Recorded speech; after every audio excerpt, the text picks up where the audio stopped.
सो एक सवाल आपसे है, इससे पहले कि हम अपने जीवन की तमाम बातों को करें या लोगों की बातों को सुने,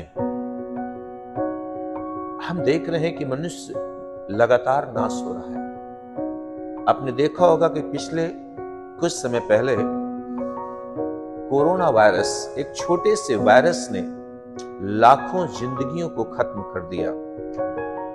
मनुष्य के बस में कुछ नहीं रहा। वो अपने ज्ञान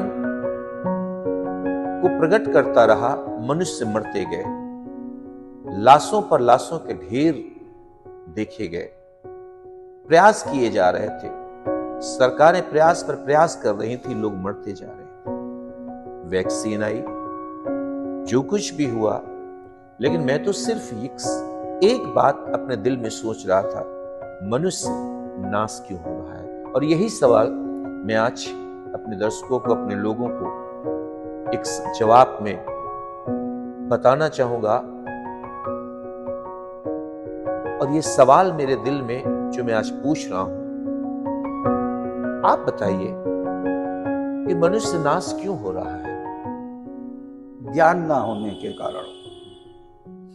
ये ज्ञान ना होने के कारण जी, ये ज्ञान आप तो देख रहे हैं, आप स्वयं जानते होंगे और हम लोग भी देख रहे हैं, मनुष्य ज्ञान हासिल करके चांद पर जा रहा है, पृथ्वी की निचली सतहों पर तमाम चीजों के बारे में बता रहा है क्या क्या है।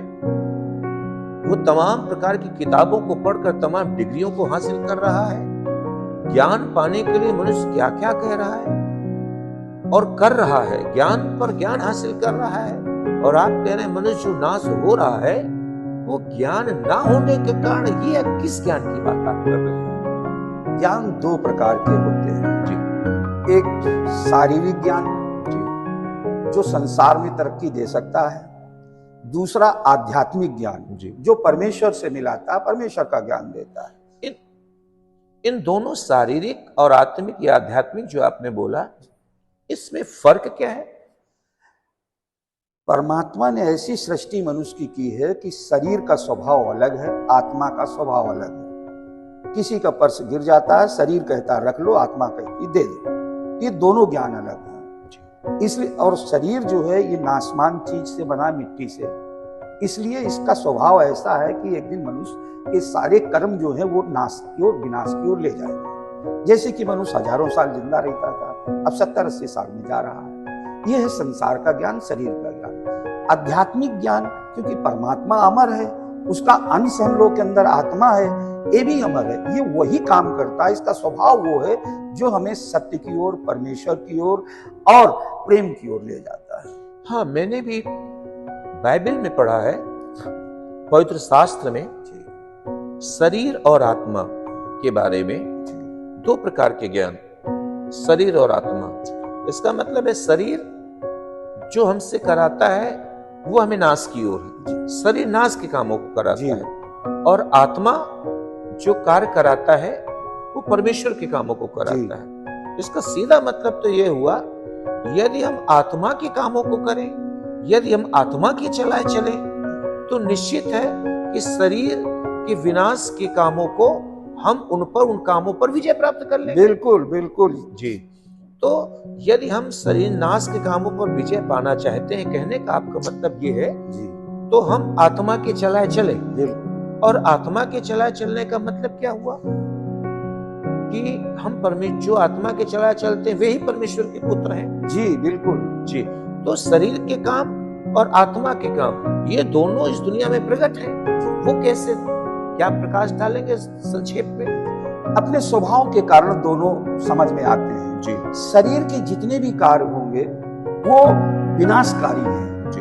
ये ऐसा स्वभाव है। जैसे मिर्चे के पेड़ में आम का फल नहीं लगाया जा सकता, बिल्कुल वैसे ही शरीर के काम से अमरता, अनंत जीवन, उद्धार नहीं पाया जा सकता। इसके लिए हमें आत्मा के ही चलाए चलना पड़ेगा, जो कि हमें उद्धार की ओर, अमरता की ओर, परमेश्वर की ओर ले जाता है और परमेश्वर की संतान बनाता है।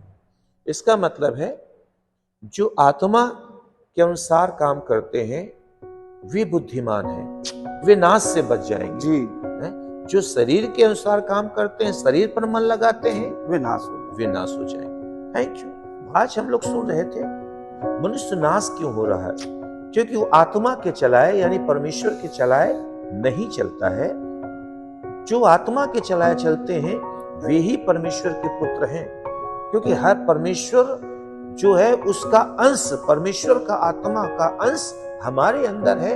यदि हम उसके चलाए चलेंगे तो नाश की बातें हमसे दूर रहेंगी, बिल्कुल हम और अधिक ज्ञानवान होते जाएंगे। यदि शरीर के चलाए चलेंगे तो विनाश की कटनी काटेंगे। इसका सीधा मतलब है मनुष्य कितने भी ज्ञान हासिल कर ले, चांद पर चला जाए, लेकिन एक दिन निश्चित है विनाश की कटनी को काटेगा।